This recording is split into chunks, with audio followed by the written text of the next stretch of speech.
I saw him spike my drink. I didn't confront him. I switched glasses. Before starting the story, please subscribe and like the video and listen through end for chill. On our anniversary, my husband smiled at me. Then I watched him drop something into my drink. Anniversaries are supposed to feel safe. Ours didn't. The restaurant was dim, romantic, expensive, the kind of place where nothing bad is supposed to happen. My husband, Aaron, reached across the table and squeezed my hands like he still loved me.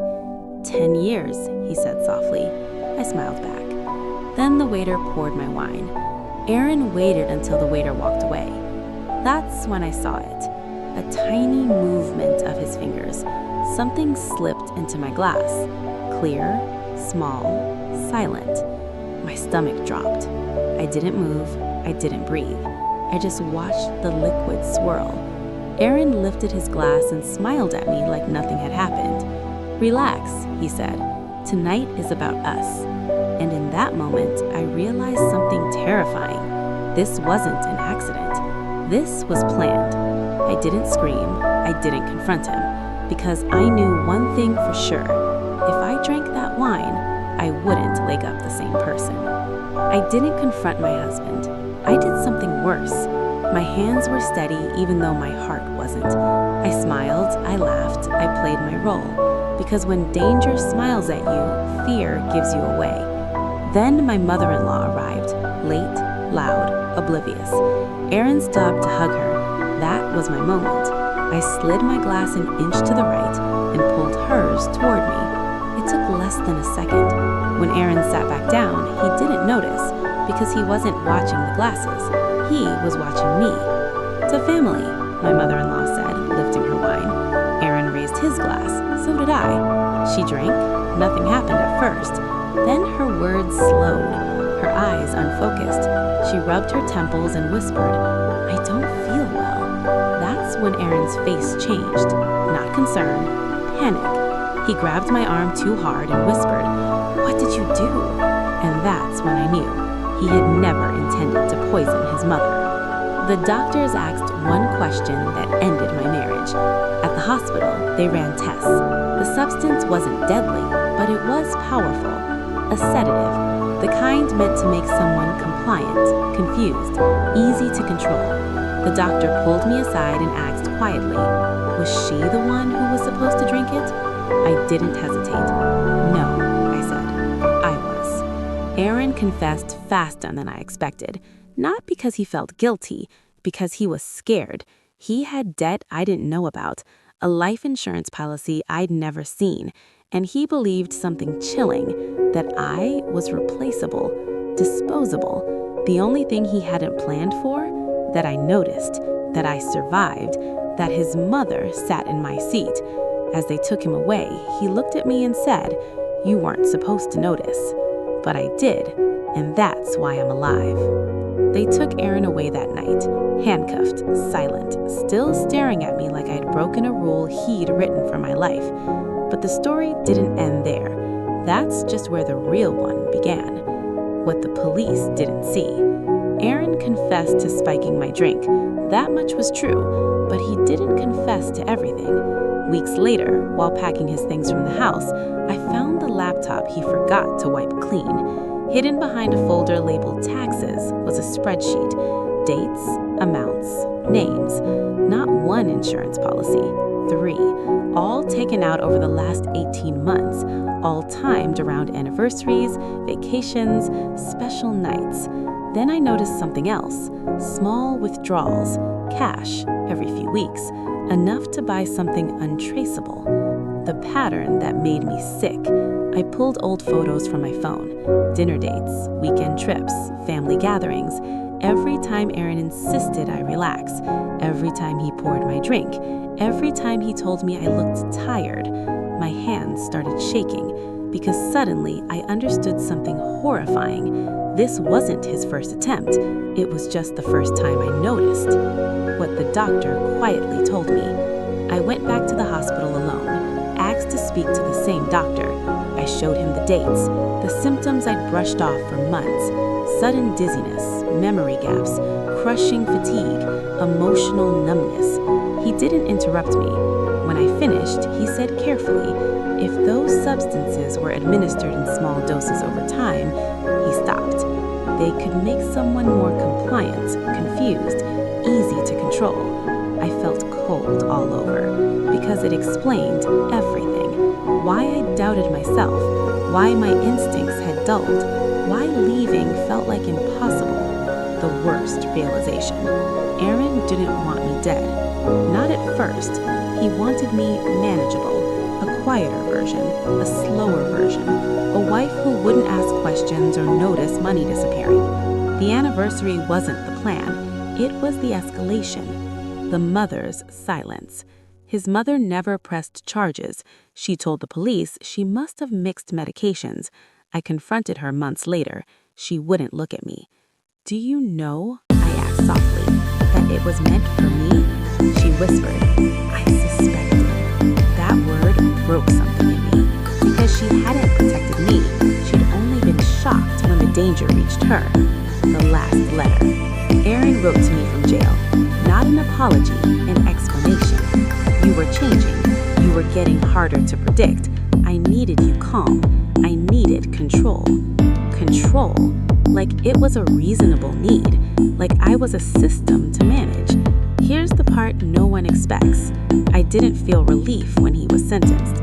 I felt grief. Not for him, for myself. For the woman who trusted a man long enough to slowly disappear inside her own life. The woman who almost drank the last glass without ever realizing she'd been poisoned for months. On our anniversary, I saw my husband spike my drink, so I switched it with my mother-in-law's. That mistake saved my life, but the truth is darker than that. If he hadn't rushed, if he hadn't grown careless, I would have kept drinking, smiling, fading, calling it marriage. After everything was over, the memories didn't come back all at once. They came like bruises, appearing days later. I thought prison would be the end of Aaron's voice in my head. It wasn't. Silence gave it room to echo.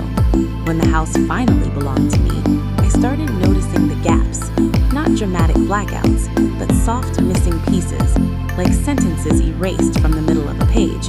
Moments I couldn't place. Days that felt smoothed over. Emotions I knew I should remember feeling, but didn't. The doctors called it recovery. I knew better. It was return. The first memory that came back, it happened in the grocery store. I reached for a bottle of wine, the same brand Aaron used to buy, and my hand froze. Suddenly, I wasn't standing under fluorescent lights. I was back at our kitchen island months earlier, Aaron pouring, me laughing, the sound of ice, and a thought I'd had that night, sharp and fleeting. Why does this taste different? I dropped the bottle in the store. It shattered. People stared.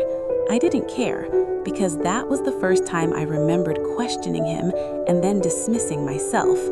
How the past reassembled itself. The memories didn't return in order. They came attached to sensations. A headache that reminded me of mornings I'd blamed for stress. A song that made my chest tighten for no reason. A smell of whiskey that suddenly felt like a warning. I started writing everything down. Dates, feelings, fragments, patterns emerged. Nights I'd cried for no clear reason. Arguments I couldn't remember starting. Apologies I'd made without knowing for what. Every entry ended the same way. Aaron said I was overreacting. Aaron said I didn't remember correctly. Aaron said I needed to calm down. And I had believed him. The worst realization. The drugs didn't just make me compliant. They rewired how I trusted myself. Even now, when a memory surfaces, my first instinct isn't to accept it, it's to doubt it, to ask, did that really happen, or did I imagine it? That's the residue no sentence can undo. I remember defending him, to friends, to family, to myself. I remember thinking loyalty meant endurance. I remember believing that marriage was supposed to make you smaller sometimes, quieter, more flexible, less certain. I remember how proud he looked when I stopped arguing, and how relieved I felt when I finally stopped asking questions. That's the part that scares me the most. The memory that finally broke me, The last memory to return was the hardest, not of fear, of gratitude. I remembered thanking him one night for taking care of me, for making my drinks, for helping me sleep, for keeping things calm. I sat on my bedroom floor and cried until my ribs hurt, because I finally understood. He didn't just take my agency, I handed it to him, slowly, politely, lovingly. What I know now, I know that danger doesn't always feel dangerous. Sometimes it feels relief, like someone else steering while you rest. I know now that memory loss isn't always about forgetting events. Sometimes it's about forgetting yourself. And I know this with certainty. The moment I switched the glasses that night wasn't the first time I saved my life. It was just the first time I did it consciously. This is what I remember now. I wasn't weak. I was conditioned. And recovery isn't about remembering everything. It's about trusting yourself enough to believe the memories when they finally return, even the ones that prove you were never as safe as you thought. Healing didn't make me softer.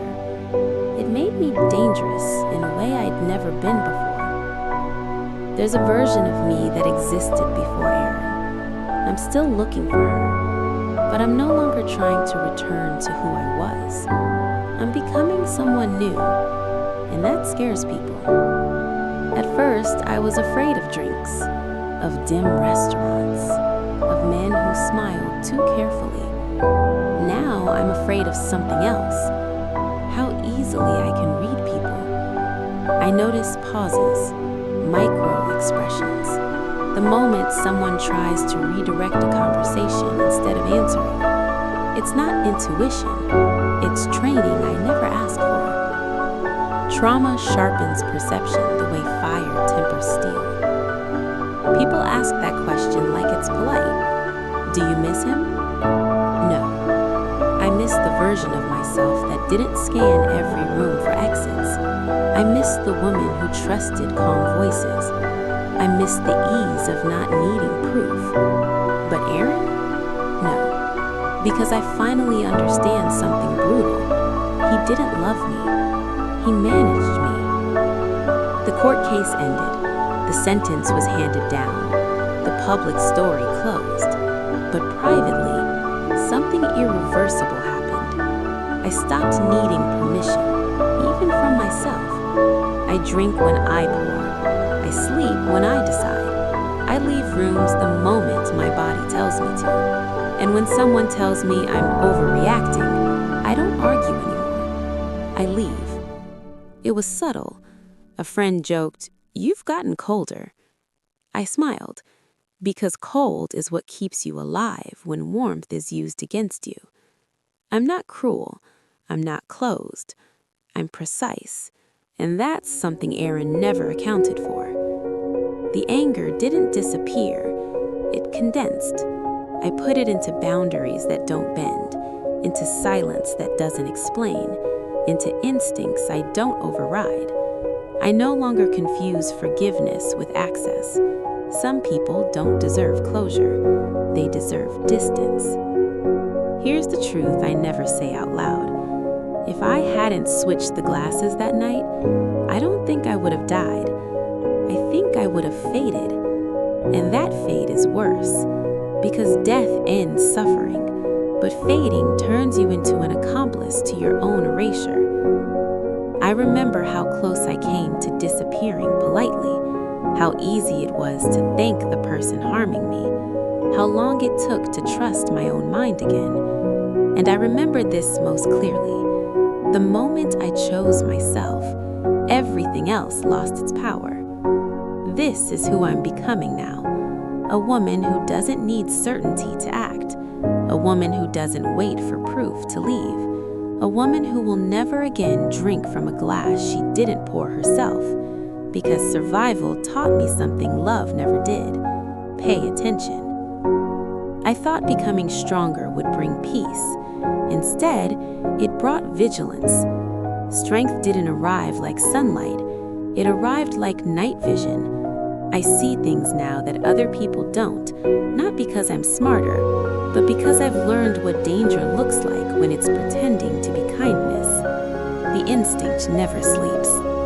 The first healthy relationship I tried to have didn't last long. He was gentle, predictable, transparent, and my body rejected him anyway. Not because he was dangerous, but because calm used to be the mask.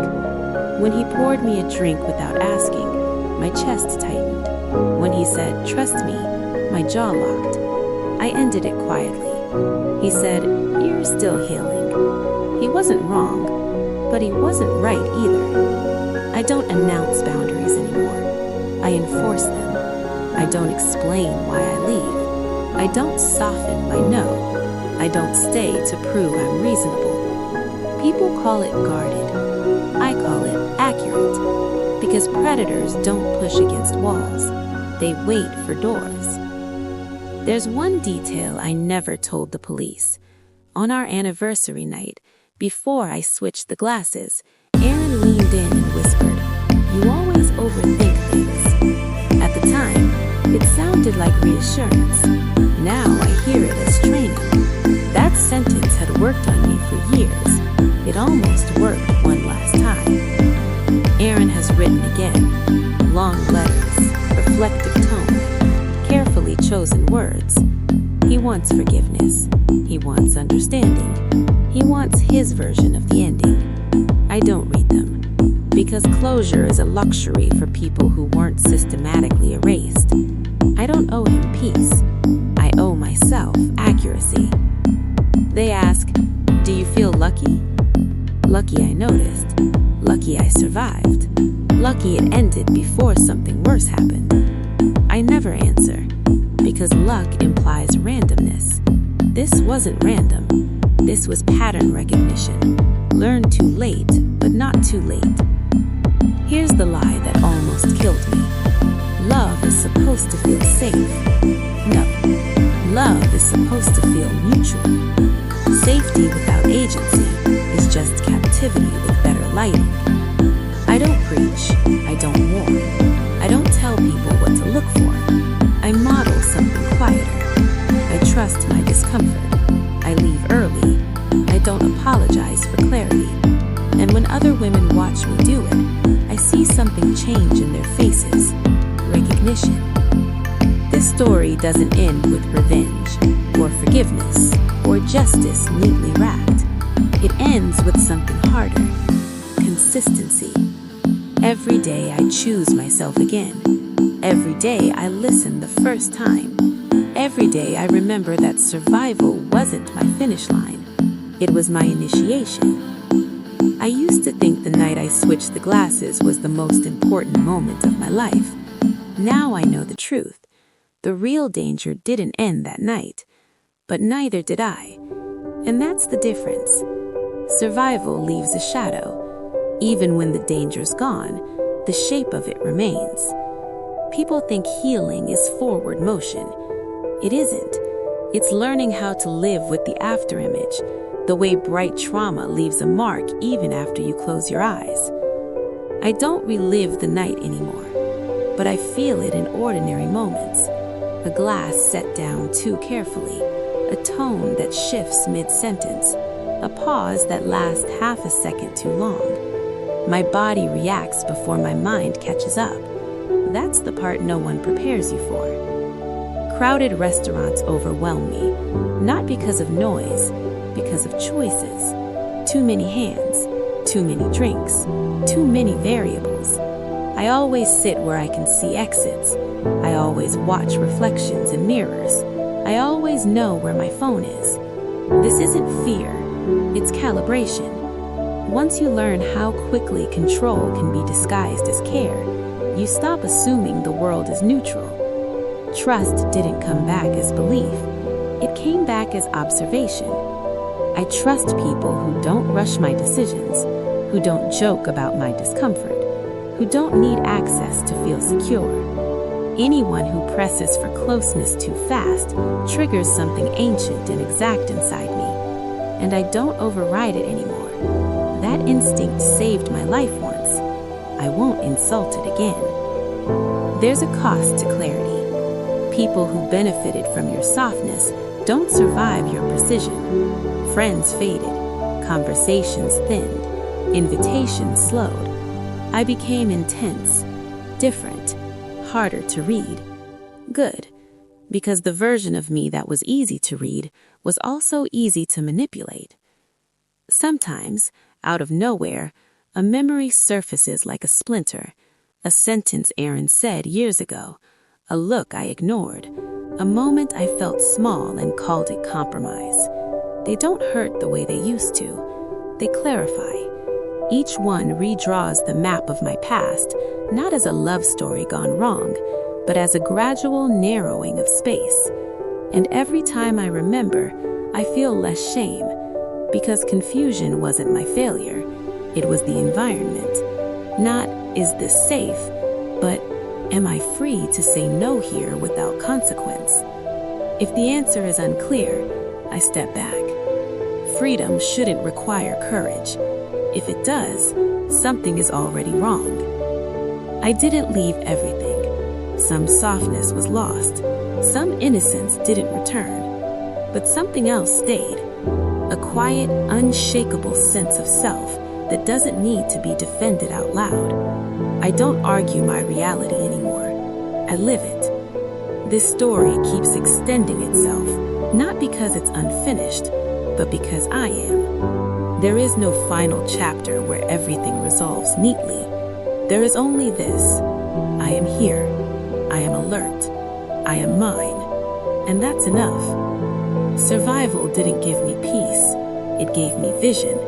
And once you truly see, you never go back to being comfortable in the dark. If that story gave you chills, drop a like, subscribe, and comment so I know you made it to the end. I've got another one. See you then.